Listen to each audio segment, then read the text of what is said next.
All right. Good evening, everybody. It is Thursday, January 27th, and it is 6:06 p.m. We are going, and this is the Easthampton Affordable and Fair Housing Partnership. More guests than we've ever had at the Housing Partnership meeting. It's very exciting. So on our agenda tonight, first is to approve the meeting minutes from November, which I circulated. Brad and Shira, did you have a chance to look at the November meeting minutes? Does anyone have any comments, edits, corrections?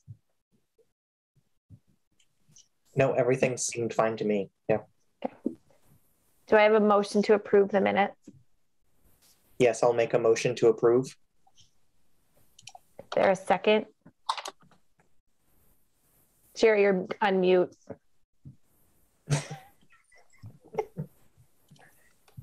Second. All right. All those in favor of approving no, I don't even know what date it was. November 17th meeting minutes.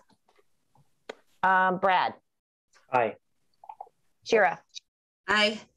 And I'm Jana, and I approve them. Great. Thank you. All right. So next on the agenda is Valley CDC. Welcome back. Welcome back, Donna. Welcome, Alexis. It's so nice to see you in this new role. Nice to see you as well. Hey, Jamie. Hi, folks. We're back again for the same topic. I think we've been here several times now. So my apologies. We were going to come back in December, but we decided to wait for Alexis to go ahead and move forward with this project. So it is a financial literacy project to help homeowners, renters, and home buyers. And there is $25,000 in mortgage subsidies that, you know, could be recaptured. I think the appetite from what I've, you know, from our previous conversations was that they would like to see some recapture on these funds. So, you know, the program goals are really a variety of things, really around financial literacy, like understanding and repairing credit, understanding how debt to income is used in a mortgage situation, a refinance, or even a rental situation, reducing that debt, learning to use online tracking tools to help people curb their spending, creating budgets that include savings for goals and dreams and for emergency home repairs. So it's a bit of education and a bit of financial education counseling, individual counseling, you know, reviewing those bank statements and budgets with folks and really trying to get them to see how they could save more money if they did some tracking and planning and saving towards their goals.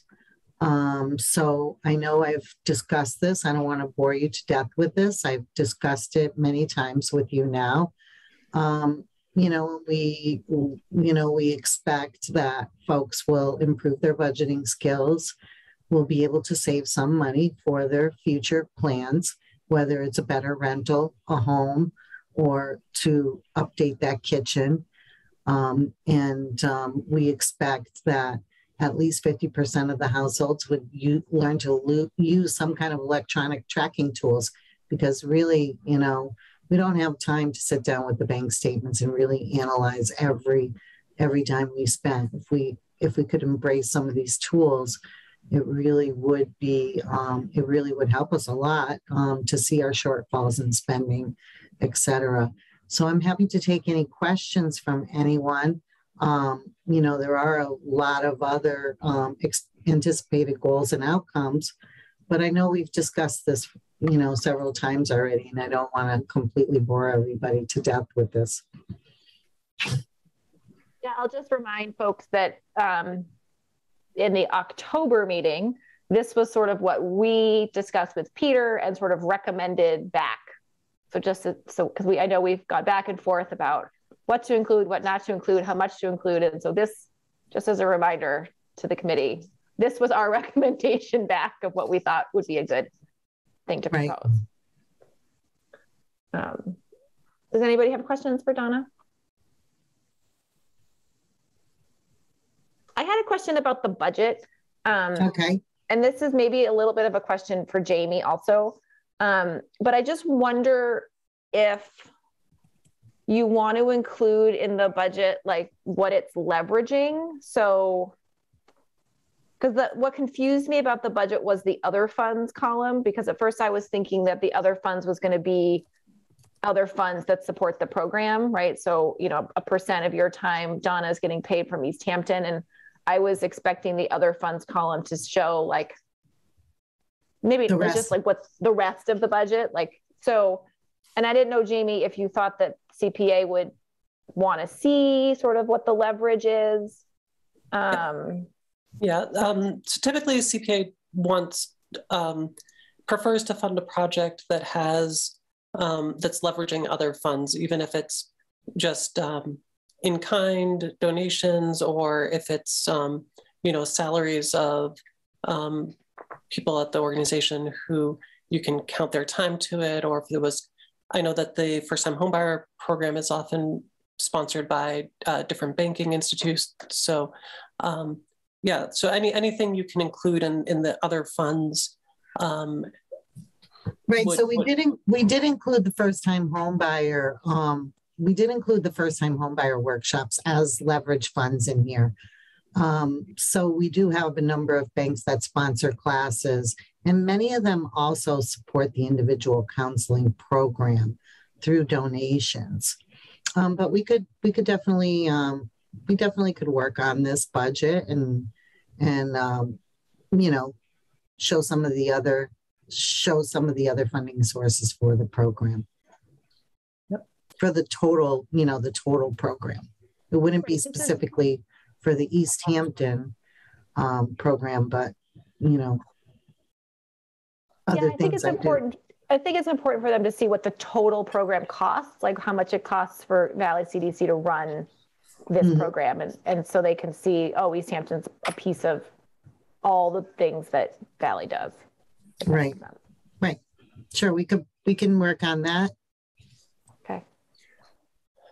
I remember at one point in time, there was discussion that the mortgage subsidies should kind of come at the top of the budget, because that was the housing partnership thought that was the strong, like rather than starting with the personnel expenses. Right. Yep.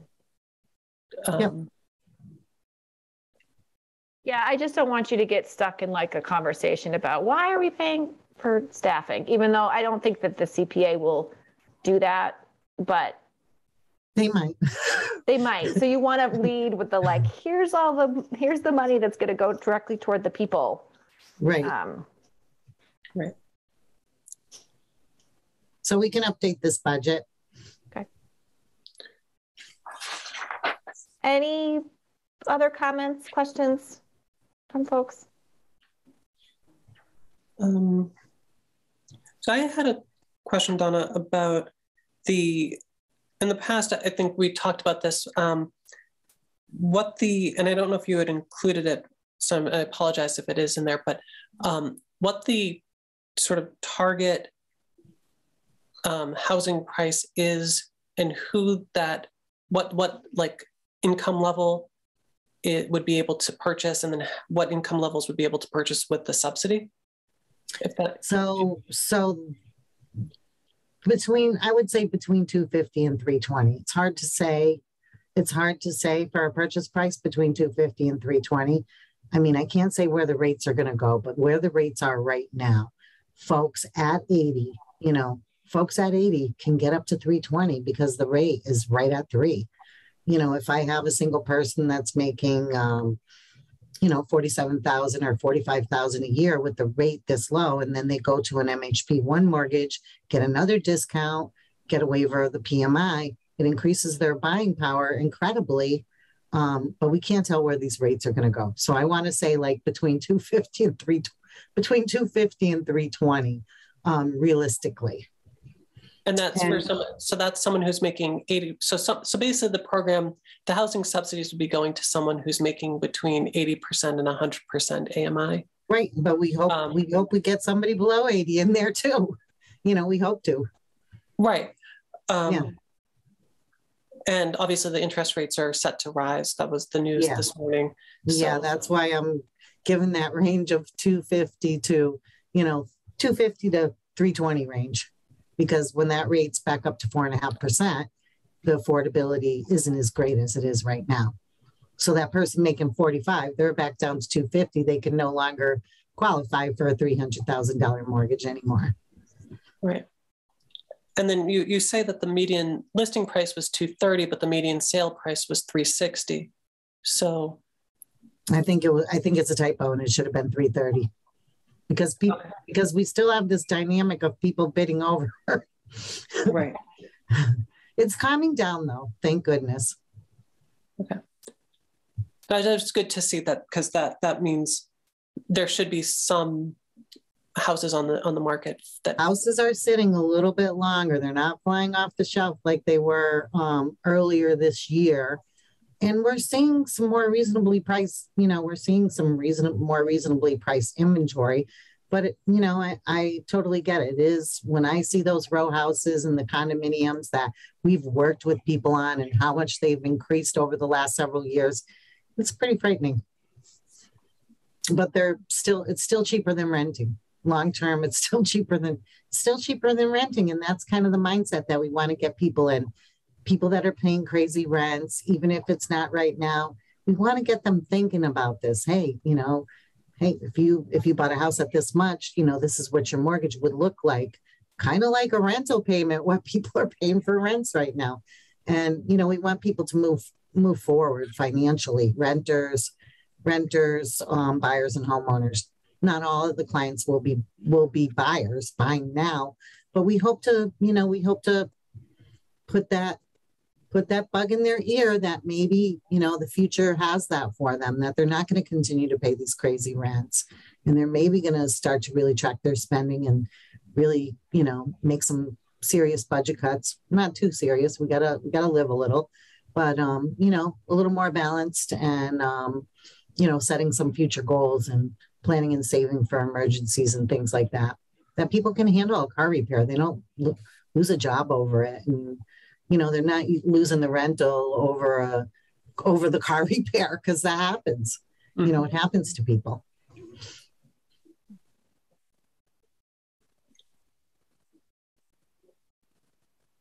So, Jamie, can you remind us what the next steps are?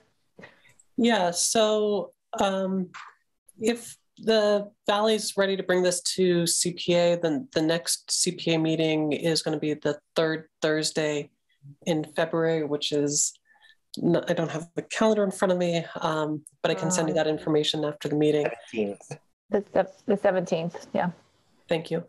And so if you're looking, obviously you're here to get the support of the Housing Partnership. So assuming the Housing Partnership's on board for this proposal, then that would be a letter of support that gets included with your application to CPA. And I can work with you after the meeting or on Monday to get you the application forms and the information that you guys need to actually apply to the CPA. But okay, great. I think I have the application pulled it off the website. I don't know if it's it has not been updated. Okay. So we have the application, and we're ready to type this up and get it right out to you for a review. And if we can make the changes on the budget and get that back to you. But if you feel like you would write the letter without seeing the budget, we'll definitely send it to you to review. And thank you for the tips. We really appreciate that. Yeah, I don't think the partnership needs to see anything again. I think you could send it to Jamie, but I don't think we need to review it again. We can of course take a vote to support the project, to make it official and to authorize me to write a letter of support. Thank you. One one question for you, Donna. You mentioned recapture. Right. And forgive me if it was included in the I put it both ways because I want to leave it up for conversation. Okay. So we've seen over the last couple of years when cities and towns see 30% increase year over year, they want some of their funds back. So I've kind of left it open-ended in there, that we could recapture some of these funds or we could forgive some of these funds over time. So it's really kind of up for debate, and we'll see what the CPAC committee would like to do, Yeah, I guess I would, my thinking on it would be that we want to avoid any sort of like speculation. So like a short recapture period, but then not necessarily having it go on forever. So it would be recaptured like we've done historically in the first 5 years. Yeah, or the first 5 years would be like 100%, but then maybe a declining percentage for the next 5 years or something like that. Sure. I can add that in, that it would be 100% within the first 5 years, and then 75% within the first, years 6 through 10, and then, we 50% years 6 through 10, and then we could make it 75, 11 through 15, something like that.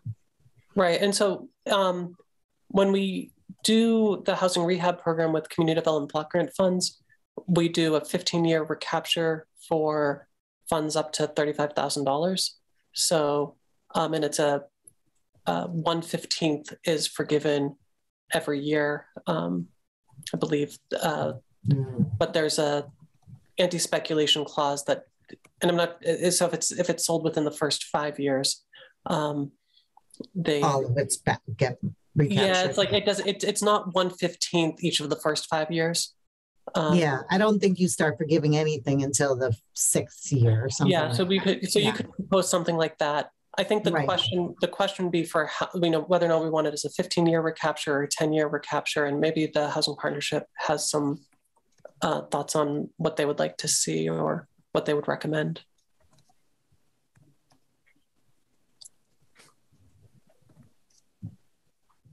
We had Jackie suggesting that we not leave it up to the CPA committee to decide. Right. This is not something that I know much about, so take this with a grain of salt, but it seems to me, just on a logical level, it seems to me that 5 years is the appropriate. Beyond that, also recapture gets complicated, right? And so I just kind of feel like we're not trying to speculate. If you've used these funds for 5 years and you've lived in this place for 5 years, it's money and it was affordable. It was money well spent. So in my mind, 5 years is like perfect, but also just to save some administrative hassle, because sometimes we create these things and who's gonna exactly. Jamie do they land back on Jamie's desk at a later date? They do, and that was something that you run the program, but then the recapture is the city's responsibility after this program ends. Obviously, if someone just turns and sells, we did have that happen the last time. The home buyer had got a job and had to move in and was not. Poor gal. And I think she had to repay like 8 months after she bought the house. But she had to repay all of it. And it was unfortunate because if she had lived there a few years, those condos went up like 30 and 40,000. It was crazy. That was sad. I felt sad for her. Yeah, so I agree with Kate that. All right, we're going to change that language then. Absolutely going to change that, because it's easier for us to just, it's definitely easier for us to have a solid plan. But I've gotten a feeling that people wanted some of their money back in recent years because of the pricing going up so crazy. Yeah, I'm not convinced that the CPA is going to be so concerned about $3 $25,000 mortgage subsidies over the course of the next 10 to 15 years. Like, it's kind of a small amount of money given the CPA budget. And I think they'd rather, actually help people get into housing. I do think the 15-year provision, I think, came out of the trying to get things on the subsidized housing inventory. Yeah. And I think that's why we had originally chosen the 15 years. But it's really hard to get any of these units counted on the SHI. And I think that in the past about we should even try to do that. And there's some debate that I think the buyers all have to be below 80 to count them on the inventory. Right. And the CPA is going to ask about that. Right. That's one of their concerns always, is just that housing money gets has some impact on the SHI. So right. Being able to talk about that and answer that, and why we're not necessarily going down that route would be helpful for things for you to think about in a CPA. It would need a 30-year restriction, right? That's the other piece of it. Yeah, and monitoring and all kinds of stuff. Yeah. It's, like a whole nother job for somebody to take care of all these units, honestly. Yeah, so I think, some members, we can plan to attend and also talk to why this is not why worrying about having a count on the SHI is not the goal. It's not always the goal, right? Right. It's not always the goal. Of course, yeah. Yes. We know that, but sometimes they don't know that. I mean, I think they just are trying to make sure the city's money is used appropriately. Yeah. Leveraged as much as it can. I totally get it. But we don't want to burden Jamie with all these other things that she would have to do, the lip application or all that kind of stuff that she would have to do to make that happen, and then the monitoring. But that's not really good reason. I mean, as much as I don't want to do that, it's not really. I don't think the CPA is going to be really concerned about. No. Whether or not. I mean, it is a lot. It is. It's a lot of responsibility to, and you're probably pretty good with your number. You're pretty good with your numbers are pretty good on the, yeah. That is. I don't think it can count on. I mean, it's not new and it's not rehab. It's just a house. I don't even think it qualifies. And probably most of the people are going to be at 85% AMI, just over.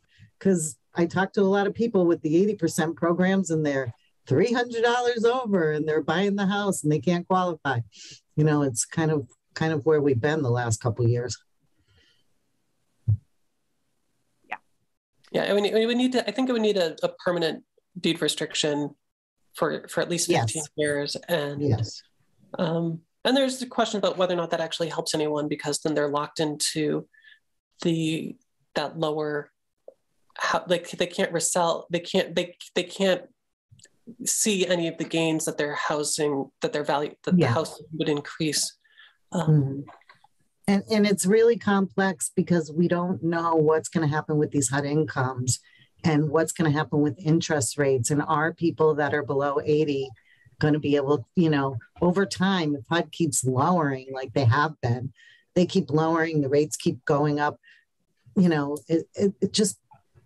HUD needs to modernize some of this stuff, honestly, to be honest with you. I've told them that they really need to think about modernizing some of the things that they come up with, which how they end up down to us in the state and the town, some of these rules, the incomes for one. Should I make a motion for us to support writing a letter for Valley's proposal to the CPA committee? I will make that motion. I will second that motion. Can I make another motion that Jackie write it? No, I'm just joking. I wrote it 6 months ago, and then we tabled this discussion. So I'm just gonna revamp the one that I wrote before. All right, I will. Thank you. I will.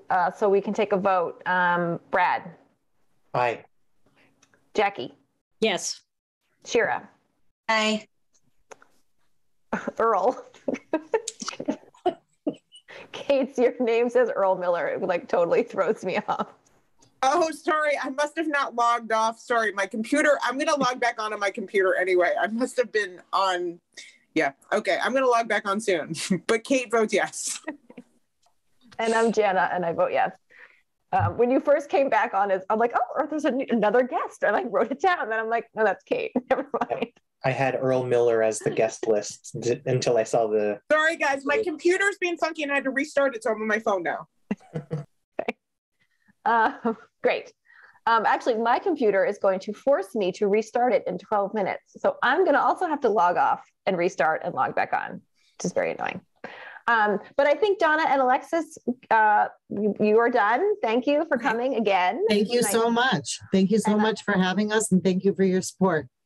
I'll Jana, get can that I letter to have you. 20 seconds just so I can say hi for people? So, Please. hi, I'm Alexis, and I'm the new executive director at Valley. And I used to sit on this committee, and I used to chair the CPA committee in Easthampton. But I don't live in Easthampton anymore. Otherwise, you would still probably be stuck with me. I moved up to the hill town. Sorry, but I'm really happy to be at Valley, and thank you so much for listening to us again That's why I first met her in one of these committee meetings. Yeah. Welcome back. Thank you so back. much. Hey, it's so good to see you. It's great to see you too, Jackie. All right, we'll let you go, or we'll Thank go, you. and you guys can keep talking. Have a great night.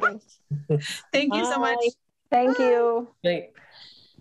All right, I am going to have to leave the meeting and deal with my computer, and I will be right back. So and then real quickly, if you do that, does the meeting end or? I made Jamie's a co-host, I think. Yeah. Okay. All right. I'll be host. Okay. So are there people here that are for open public speak? Which we don't usually even have. So this is very exciting. All right, I'm going to log off. I'll be back in a minute. Okay. How do I do this? And leave meeting. Oh, you are the co-host. Okay. So the next item on the agenda,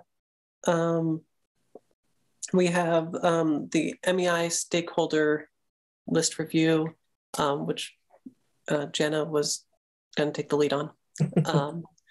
And then advocacy updates and other updates. So unless there's anyone here for public speak, we'll just wait a second until Jana comes back.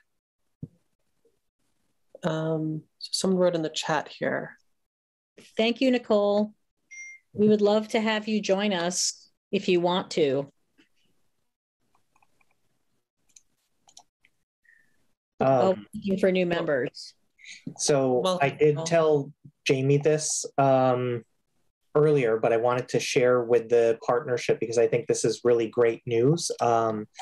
So at our last city council meeting, Councillor Denham, who was a member of the partnership, recently rewrote the city ordinance for discrimination, and we now protect income and class in the city's discrimination policy. So huge win for the work that we're trying to do. I just wanted to share that.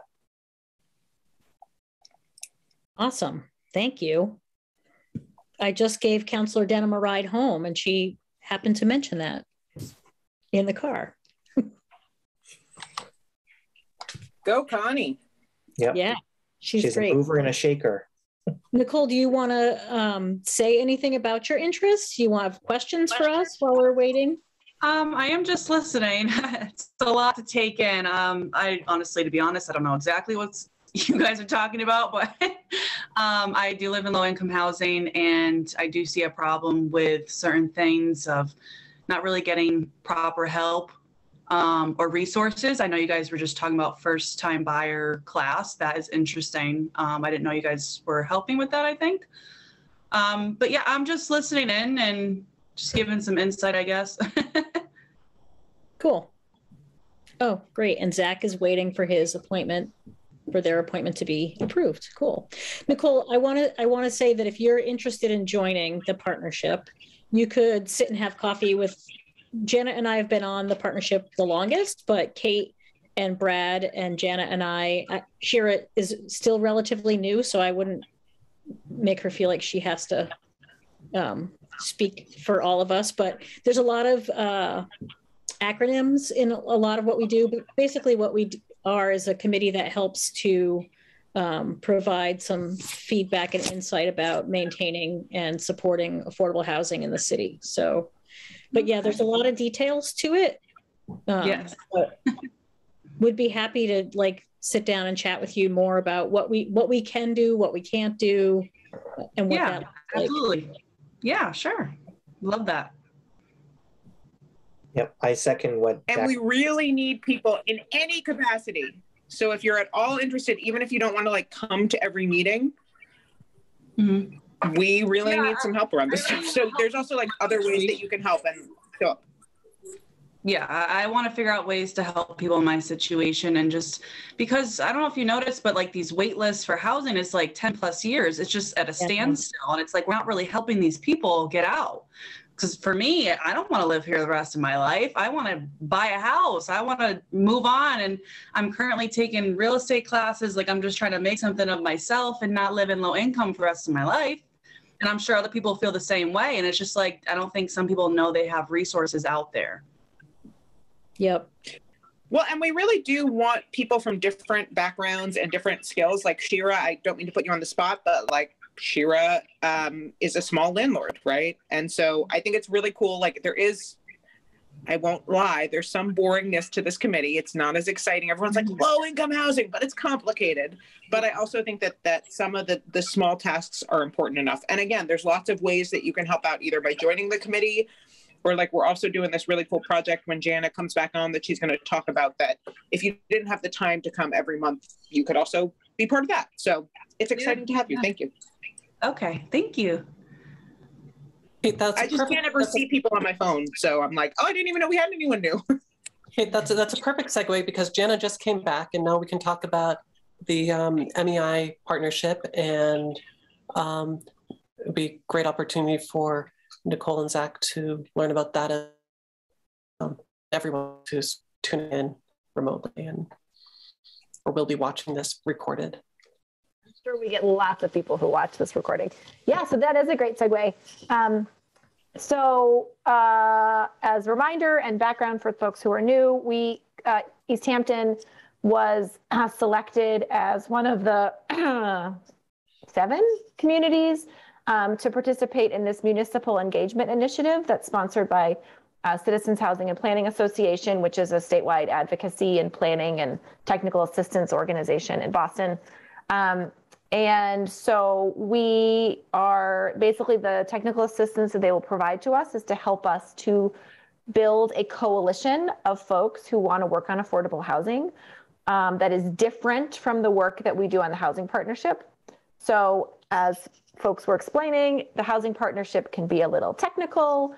It can be a little, I don't want to say boring, but it's not always that exciting. And some of us have been doing this for a long time, and we tend to talk with a lot of acronyms. But the idea of the coalition is it would sort of be this separate entity of community folks, tenants, landlords, business owners, basically people in Easthampton who care about affordable housing and want to do something about it, more in like a grassroots advocacy way. The housing partnership was particularly interested in this initiative because when the next affordable housing project comes up, we really want a coalition of folks who are going to be able to show up at those meetings and say, like, this is important and we want to see this in our city, instead of just hearing from the 5 of us, which is currently what happens. And so we think it'll be really powerful to be able to have a group of community members who are coming from all different backgrounds who can stand up and say, this is really important for Easthampton. So that's what CHAPA will help us do. And our first task is that we need to come up with, we're going to have a meeting. It'll be via Zoom, probably in April or May. And CHAPA will help facilitate this meeting about affordable housing in Easthampton and what do people want to do and what do people want to see. And we have to come up with an invitation list of who we're going to invite to this meeting. And so Jamie and Jeff and I had a meeting with CHAPA back in December, I think, where we discussed, having sort of people that we specifically invite, that we say we really want you to come to this meeting, or we really want to talk to you about who you think should come to this meeting. And then also we will put it out more broadly on Facebook and social media, and making sure that the community knows about it. So it's not an invitation only kind of forum, but we definitely have people that we really want to make sure are there. And so CHAPA had sent us a sort of what they're calling a stakeholder list of like people to be thinking about, that we started working on. And Kate had sent me some suggestions. I can share that if that's helpful so people can see the list. Okay, let me do that.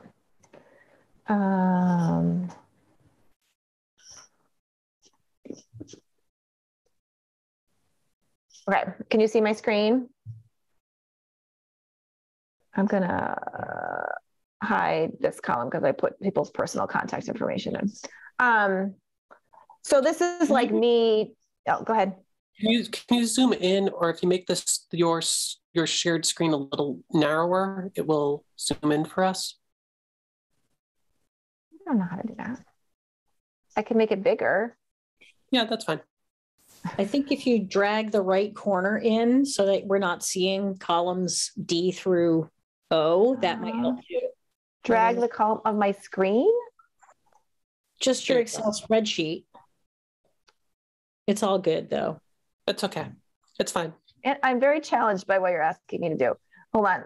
I can make it bigger. That's too big. Okay, hold on. Now I've disappeared it. Jana, I can see it. I mean, it's fine. Yeah, I think we're fine. All right, well. It's fine. Go back to just undo what you did. Yeah. Okay. So basically this side, this potential key stakeholders is like the list that CHAPA had on their piece of paper. So like someone from the housing authority, someone from the planning board, someone from city council. And I started putting some people down here, and then Kate gave me some suggestions, and I'm just really hoping you guys can help, fill in some of these blanks. I know Jackie, you particularly know a lot more people than we all do. So other folks that I've forgotten. And again, these could be people that we want to come to the meeting and or people that we want to talk to. So like the example I gave in the email I sent a while ago was Pat Bruff, right? Like, does he have a time to be on this coalition with us? Probably not. But he's, people trust him, and he's really well known in the city. And so we want him to know about it because we want him to post it on his good news page, and we want him to tell other people that they should come. And so, talking to him would be really important. He would have time. He'd be interested. Well, that would be even better. But Jana, yeah. Go ahead. I also think that we might want to column, as annoying as this is, but for each person that we identify, I think if someone reaches out to them personally rather than just an email. So for example, the veterans agent is a good one. Steve, Connor, and I could do that. Because I could email him. Veterans agent, or that's... He's not going to read his email. Or if he does, he's going to ignore it. The veteran agent, yeah. Is he the veterans agent? Yeah. Yeah. Or he knows the veterans agent? Actually, I should double check. No, actually, I should double check because he's the veteran agent for Northampton and the regions. But are we different? Well, he would be the guy to veteran agent. He would be the guy to know. I mean, I can call Steve. Yeah. Our veterans agent has a they're on the website. I can look that up. Right. But there's some that I don't but like. Go ahead. Sorry, my husband says, yeah. Oops. Sorry, my husband says that Steve Connor is not our agent in Easthampton, but that he should be able to find out. Michael Slater. Oh, or Jamie will find out. I'll just stop yelling at my husband in the kitchen. I still, though, think, I don't know what you guys think. I think it still might make sense, though, and I know nobody really cares. I still think I should call Steve to call Michael, and then I will also, because I think we have to be creative in that way. Like, most people aren't going to want to, the more pressure we can put, as an example. Agreed. I totally agree with that too, Kate. Jana, is there a way, like, can we put this up as a Google Doc and then other people can add names to it? Yes, if someone else can do that, that would be great, because I am particularly challenged by Google Docs. All right, if you Jana, email I was gonna say, Jana, if you send me your, after the meeting, if you want to see the Excel copy, I will move it to the Google Doc. Thank you. That would be great. Yeah, so I'm really like, there's obviously a bunch of places in here that I don't know anybody, and I'm sure some of you do, which would be great to add to this list. I just gave you one in the chat. I can't see the chat. Oh, there it is. Oh, good. Yep. That's Ashley's husband, right? Yes. Yep. I had a question. Nicole, can I ask you not to put you on the, oh, sorry. No, go ahead. What's that? Not to put you on the spot, but I, and you don't have to disclose where you live, but you mentioned that you lived in low-income housing. I'm wondering if wherever you live, or if you're familiar, if there's a tenant association or a group, because we do have that listed as people we want to recruit for this meeting.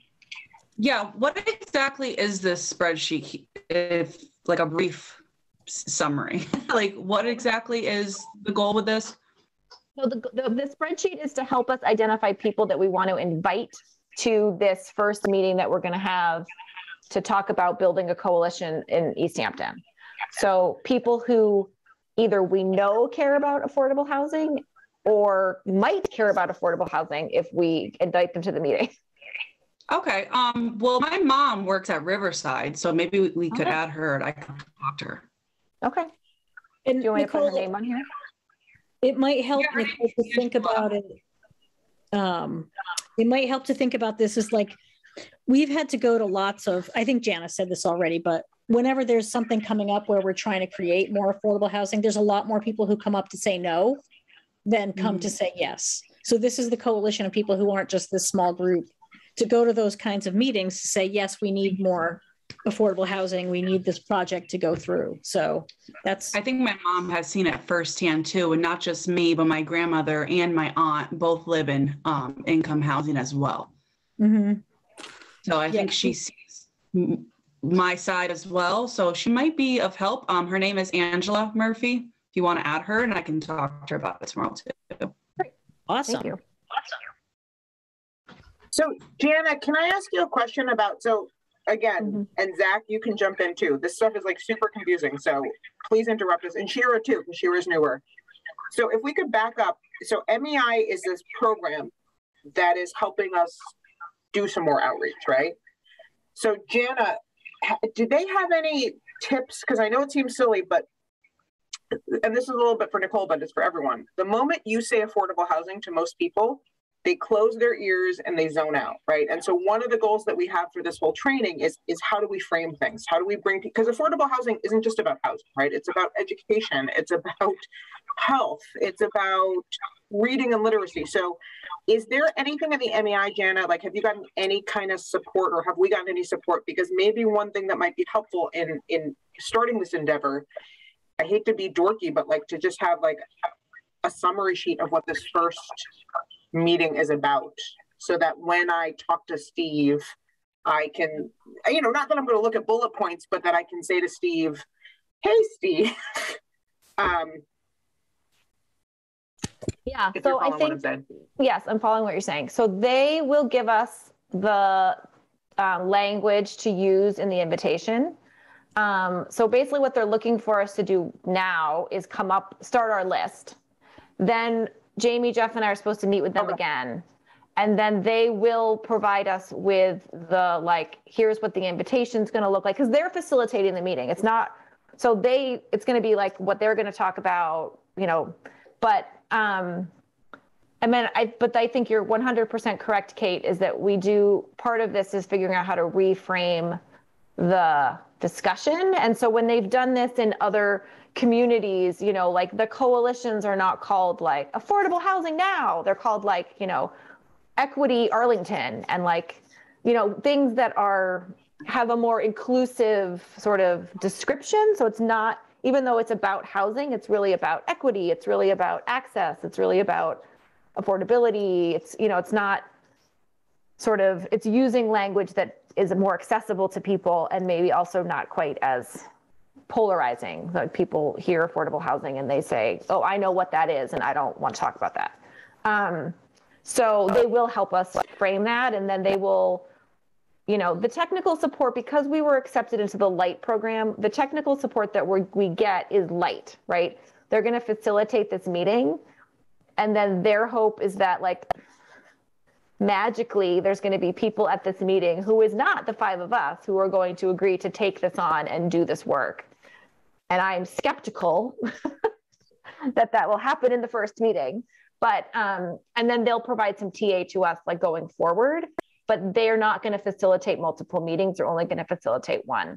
But it will be about framing it and helping us come up with like what the invitation should say.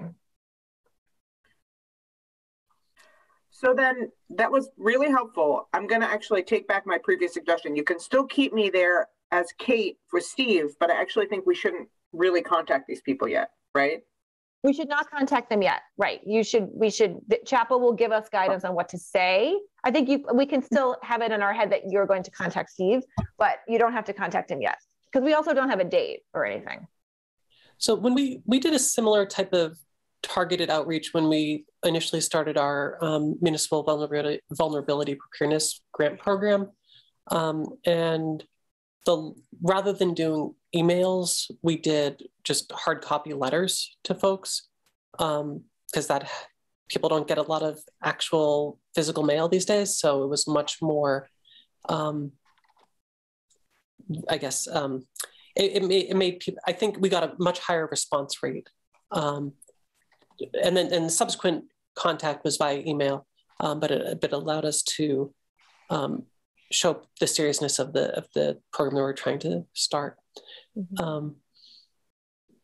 So maybe that's something that we want to consider as well, in addition to having follow up with like splitting up the list and having phone call follow up if people don't respond to a hard copy letter. Mm-hmm.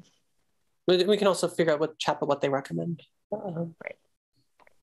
And then we will also have like a Facebook invitation that goes out so that people who we don't reach out to will know about it too. Because obviously we don't know everybody and we don't want people to feel excluded because it's really not, and it's meant to be, widely available to community members.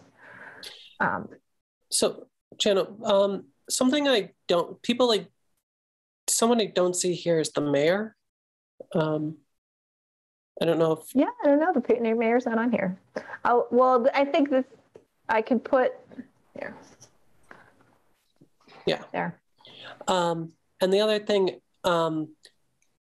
you and Jackie, I know, have like a long list of contacts of people that were like potentially interested in joining the partnership going back, I think, years. It's not a long list. It's a short list.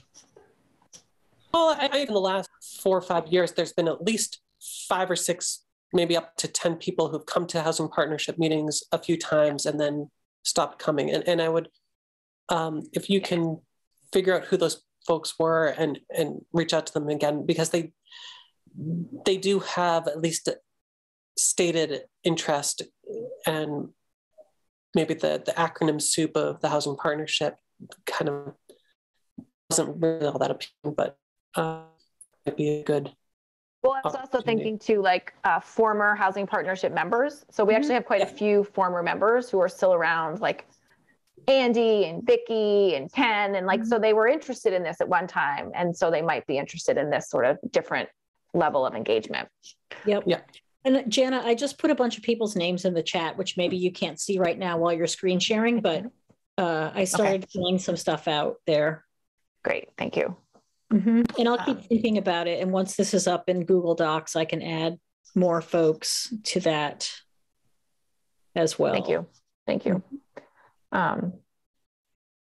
Yeah, so we don't have to keep staring at this. I will share it via Google Docs Looks like Jessica Jo Allen has a question. Her hand is up. Well, I just wanted to throw another idea out, is students. So we had some great success in Amherst in our recent project that we're going to start constructing here shortly. There was a lot of abutter pushback. A lot of them were Amherst professors, and the Amherst students really came forward and kind of called the professors out, wrote letters to the school newspaper.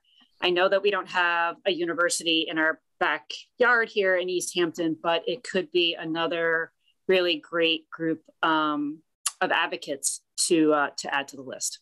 That's a great suggestion. I think reminded me that Williston should be on here. Yeah.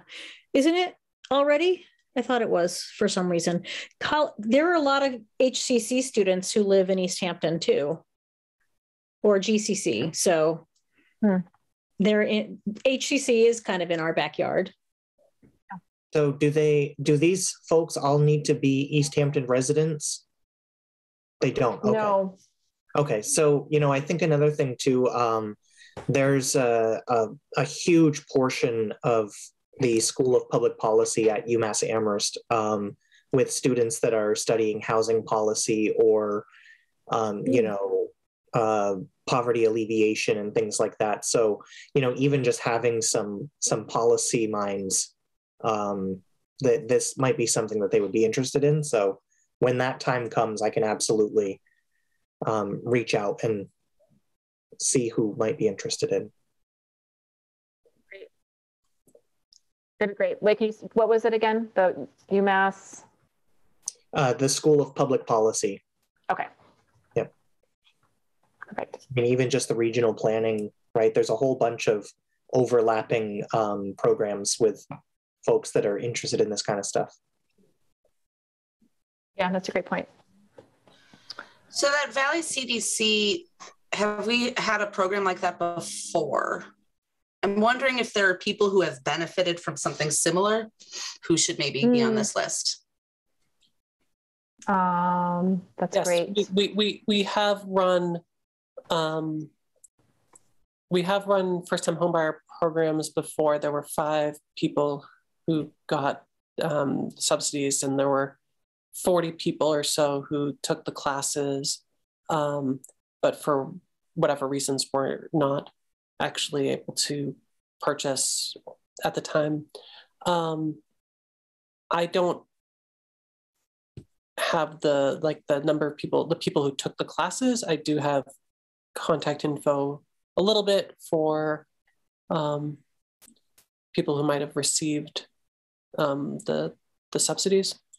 Don't we also have information for folks who got housing rehab through CDBG? Yeah, I mean, I don't have like emails and things like that, and it's a lot of people over the years. I don't know that we want to. Yeah, and I'm not sure how much I feel comfortable like just spamming them because they were recipients of the program. Right, that can be touchy too, which is why I was a little hesitant to suggest it, but maybe there's somebody who like benefited from it who's like a spokesperson type. Yeah, it's because it involves money and it's a sort of confidentiality type thing, making people, it's a little bit more complicated. I have to think about it, but I think it's good to make the note. It's good to make the note. It was a good suggestion. All right. So, all right, I'm leaving it on the list for now, but we can discuss. I mean, I was also thinking like people who received money from the emergency rental assistance program, because those are renters in the city, but there is a confidential, like we don't share. I don't know how we would. Typically, when we do things like that, it would be like the I mean, I work at Community Action, so I'm wearing two hats, but like, I would send it out from Community Action. I wouldn't give that list of people to the city to send it out, right? So like, I wouldn't share the contact information. Right. So like Valley CDC could share the information because they have the contacts of the clients. Like they wouldn't give the contacts to us because that would be. Right, where Wayfinders could maybe. Yeah, I mean, I think it would be great so that like, you know, if Parsons Village has a community room and we could put a flyer up, or there's a tenant, I don't know that there's a tenant association at Parsons Village, but like making sure that the tenants over there are aware that we're having this meeting, or, you know, same with other affordable housing, treehouse, or, you know, just so I think it's good to get, again, residents and tenants and renters, you know, involved because of market rate and affordable housing.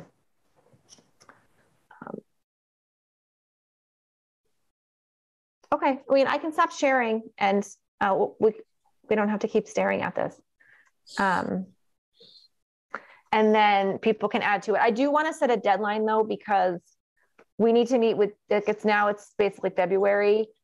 And we really wanted to have the first meeting before summer and like hopefully early enough so that there could be a second meeting before summer. So if we had the first meeting in May, there could be another meeting in June, just so that we don't lose momentum for July and August when a lot of people aren't around.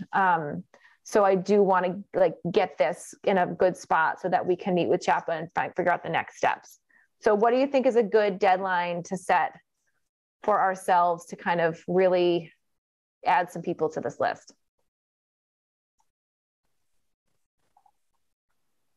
End of February? Yeah, I was going to say March 1, same thing. I said the 28th, so. Kind of earlier than that, but you want to say like it should 2 weeks or something? Okay. I was gonna say like 2 weeks, just because so that we don't lose momentum. Does that seem not doable though? I want to value. No, I think that's fine. I would just say, you know, like end of day Friday, the 11th. Not February Thursday. 11th. Yeah. And the it you're talking about, Jen, is we want to have a full list, including contact information. What's the it? What's the deadline for the Google Doc? I would say like real people on the list with some contact information. We don't have to necessarily determine who's going to contact the person. I think if you add the person to the list, you could put your name on. It's like, oh, I might know this person, but I don't expect that, you know, there might be people that none of us know that we need to contact, and that's totally fine too. Or as close as we can get it. I mean, we could say the 18th if that's better. Do we want to review the list before it's finalized? Is it like whoever gets added to that list is going to be invited? I don't know. I mean, maybe one thing that we should do, because the housing partnerships, we're going to meet again on the 24th.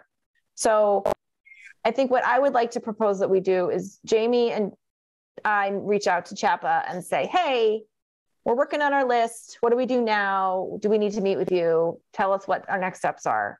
And then we work on getting this list in a really good spot, like, you know, contact information. And then maybe we review the list on the 24th. Okay. And then by then, maybe I'll have a better idea of like what our timeline is. And if they come back and say, no, you only have 30 people on this list, you need 60 people on this list. Like, I don't really know what they're going to say. Then that might be a good place, a way to go. Does that make sense? I'm sorry if you already said this, Jana, and I missed it, but do we have an idea of what is the perfect number on CHAPA's, like, what do they think is the right number of people to come to such a meeting? Wait, let me look at my notes. I don't know, Jamie, if we talked about this with them. I want to say that they were sort of pushing towards a smaller, more targeted list than like a wide net that goes to everybody. That's what I was trying to gather. But I don't have I don't have notes that like onto like how many should be ideally on the list. So we can ask them that. I mean, one of their concerns about casting too wide of a net was if we had an organized NIMBY group, and not in my backyard group, like a group that's going to show up in opposition. And they were giving an example of, I don't remember what community it was, Arlington or something, where they cast this huge net. And then the first 6 months, they just spent like arguing with each other about why there was a need for affordable housing. So like, we don't want to do that, but we also don't have an organized group of people that are actively against affordable housing. So we have in the past when there was during Parsons Village project, but we don't now. So I'm not super worried that we're going to get this huge group of people that want to come and tell us why they think this is a terrible idea.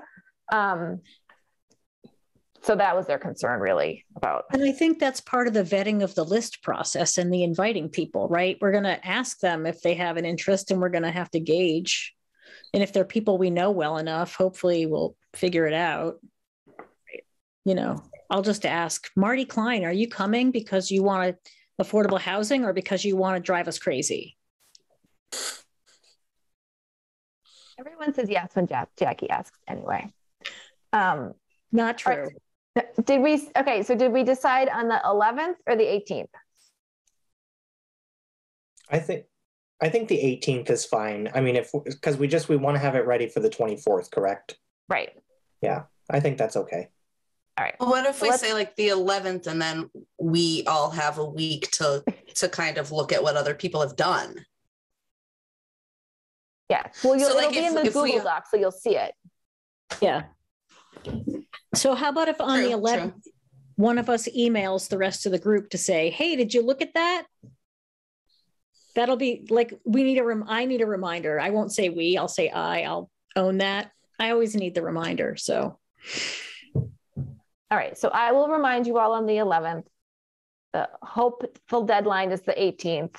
We'll look at it together on the 24th. In the meantime, we will reach out to CHAPA to get this ball rolling and find out how many people we should have on the list, and then talk about what the invitation should say and sort of try to, I would like it if we nail down a date, then at least then we like back ourselves into like the timeline, you know, and I just want to make sure that I don't want to meet on June 24th for the first time and then like not meet again till September.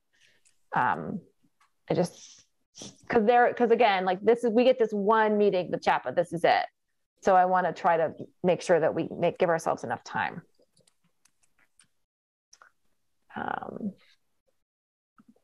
Okay. Any other comments on the plan?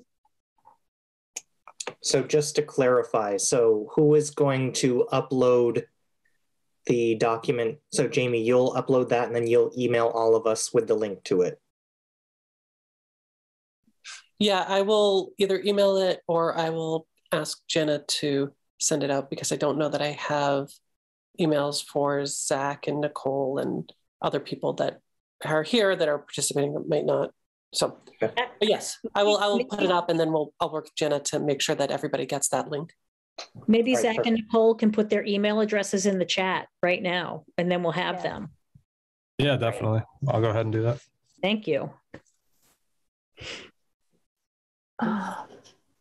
Nobody says no to Jackie. See, that's what I'm saying. I have teenagers, Shira. They absolutely say no to me. Fold the laundry. No. All right, I'm just looking at our agenda because I don't think there's anything else on it. Okay, there isn't. Does anyone else have anything they want to talk about, bring up, anything we missed, anything exciting, updates? Is there, Jana, do you know if there's anything on the horizon from the state legislature around affordable housing that we should know about? No, I usually defer to Kate to all advocacy and legislative updates. I actually do have something that I can share. Yeah, so I don't know if you all remember, I can't even remember now how long ago I did this, but the presentation that I gave to the partnership about the real estate transfer tax. Oh, yeah. Yeah, so an update from that. So it's basically been stuck in limbo in the general courts right now. They had hearings and testimony in the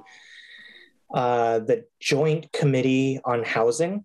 And it hasn't really moved to the floor yet. It's just kind of been sitting there. So about last week or so, the Mass General and Brigham announced that they had full support for that piece of legislation. And essentially what they did was they tied the public health ramifications of housing insecurity and homelessness to their bottom dollar, really, that they have a vested interest in housing because people who are housing insecure are more likely to develop public health crises. So that's a pretty big endorsement coming from a sector that normally wouldn't be endorsing policies like this. So my hope is we will see it come up for a vote before the end of the term. And then at that point, it would be up to City Council in Easthampton to vote on whether or not we would like to take advantage of that. So it's getting a lot closer. So it's good. That's great. I can't think of anything else that's like, you're making me think that I should have an update, Jackie. No. Do you have any updates on the rental assistance program? Do I have any updates? We're going to do a little bit more marketing, which I think we still need to do in February, but we've had a few more applications. It's slated to end in April. So I think in the beginning of April, we will check Community Action. We'll figure out how much money we have left. If we have a lot left, then we'll talk to Jamie about whether or not we want to extend the contract. Depends how much. I mean, I had talked to Councilor Rist about this a while ago, and I think he's really interested in expanding the contract like forever. And I don't know if there's interest citywide in expanding the contract forever. I think from Community Action's perspective, like if we wanted to extend, we'll be out of admin in April. If we extended it to June, we would not ask for more admin. We would just spend out the money until June. If the city wanted to, extend it into the city's FY23, then obviously we would want to talk about more administrative costs. But, it's always, for us, it's always like a little bit of a puzzle, like how to stretch the admin as far as you can. And then at some point, like you're out. So we would just, continue to fund the staff with another source of money. But so I think we'll just see. I mean, I don't know off the top of my head what the number is, but it's still like in the $80,000 to $90,000 range. So I think what we'll do next is do another, I can ask my director of communications to do another Facebook post that's very specific to Easthampton, which then we can share. We can all share it on Facebook. Yes, we can share it, and then Jamie can share it on the planning, all the other city pages. And so I think that, that's one of the best ways to share is just making sure people still know that it's out there and it's still available. So I think some people might think it's over. Right. And on that note, for our new folks in the room, Nicole and Zach, what we're talking about is if you don't know about this, there's a rental program, a rental subsidy program to help folks who couldn't pay their rent because they were impacted by COVID in one way or another. So the city gave money for that program, and Community Action Pioneer Valley administers it. So if you know of anybody who's currently struggling to pay their rent because of COVID stuff, they should get in touch with Community Action Pioneer Valley and they can apply for the money. Gotcha. And it's what, $3,000? 3,000 unless you're in subsidized housing, in which case you can only be for rent arrears. Okay. Nicole just said something. Yeah, that's exactly me right now. I have an appointment with Community Action themselves tomorrow about that same situation. So, but I will pass that on. Jenna, it occurs to me that the state changed the rental assistance program, and now folks who are applying for the state's rental assistance need to be in arrears as well. And so now that our program it still doesn't require that, maybe that will sort of encourage folks to use our program first, or maybe that'll put some more need for our program. So I think there's a compelling reason to continue the program past April if funds exist, just because the has changed. Our program is now more flexible and more accessible. Yeah, I've heard rumors that RAFT, so RAFT did change some of its guidelines. I've also heard rumors that RAFT is running low on money. I don't know, Kate, if you've heard the same thing, but which I sort of find it hard to believe that the state would let RAFT run out of money, because they have lots of, like, not just give them more money. But we've been sort of, for Nicole and Zach, I work at Community Action Pioneer Valley, so I do this kind of work outside of the housing partnership. So we've been hearing rumblings from folks who are calling Community Action, who are saying, I can't get any more money from RAFT, or RAFT denied me, or I can't get RAFT again. And so we don't know if it's people who've already gotten like the max, or the max went down and they still owe more money.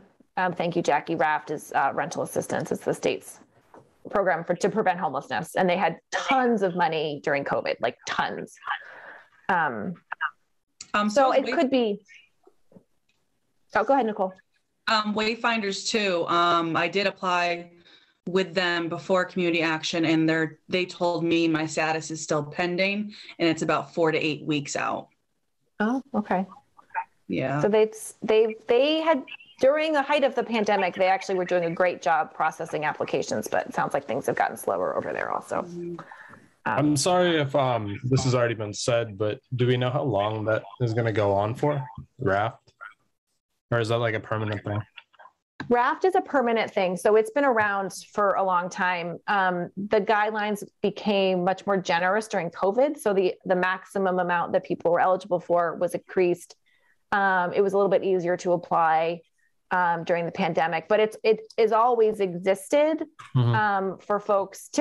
Previously, it was for folks who were, it was homelessness prevention. So it was folks who were either in court being evicted, or had a notice to quit, or had like a real sort of urgent housing need. During COVID, it was really also helping people pay rent forward. There was a mortgage subsidy program that was helping people with their mortgages. It also helps with utilities. And that was the case before, and it will continue. But previous to COVID, oftentimes folks would access RAFT and then still need help. And so programs like Community Action sort of help supplement where sometimes RAFT can't solve the problem. So lots of times communities, nonprofits are sort of working together to help keep the person housed by using multiple sources. Okay. Thank you. Yeah.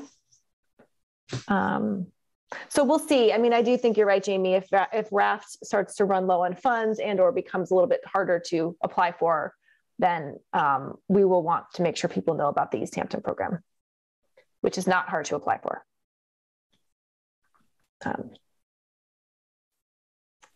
Great. Well, it's 7:20, so I want to be respectful of everybody's evenings. Does anyone have any other questions? Okay. Zach and Nicole, I will put my email in the chat, and I'm happy if you have questions after the meeting or have questions about the partnership. Please feel free. You could reach out to any one of us, but I'm always happy to, chat about what we're doing, or, if anything from, we do use a lot of acronyms. So please always stop us. And Jackie does a great job putting it in the chat. But if you're like, what the heck are you talking about? Please stop us, because I'll ask as I go. Yes, please, because we forget, and there's no expectation that any of us know what all of these things mean. So we should, we'll be try to do a better job. I actually, I do have one thing before we go. Yeah. I believe the city council recently voted on my appointment to this committee. And I'm wondering if any of you might know the status of that, because I haven't heard anything back from anyone. I think Brad can answer that question. Counselor Riley can answer that question. Oh, okay. Hey, Zach. Yeah, so just yesterday, actually, the appointment committee reviewed your application. So we voted yes for the appointment. And then the next step is, I believe, on the 9th of February, we will, excuse me, I think the 2nd of February, we'll be voting full city council on your appointment. Okay. So yeah, it's, you should be hearing back from someone within the city, I would say by the end of next week. Okay, awesome. Thank you. Yeah. Typically, the city clerk makes these notifications after the city council gives their thumbs up or thumbs down. Yeah, I think you'll get, like, if I remember correctly, when I went through the process myself, I think you'll get a paper letter in the mail. Okay, cool. Thank you. Good to know. All right. And with that, should I make a motion to adjourn? Yes, thank you, Jackie. You should. I'm quick with the motions. So motion to adjourn. Is someone going to second that? I will second it. Excellent. Do we have to do a roll call to adjourn? I always think this is just so, can we just? I don't think so. All right, can I just say it's so. 7:23 and the meeting is adjourned? Okay, great. Cool. Bye.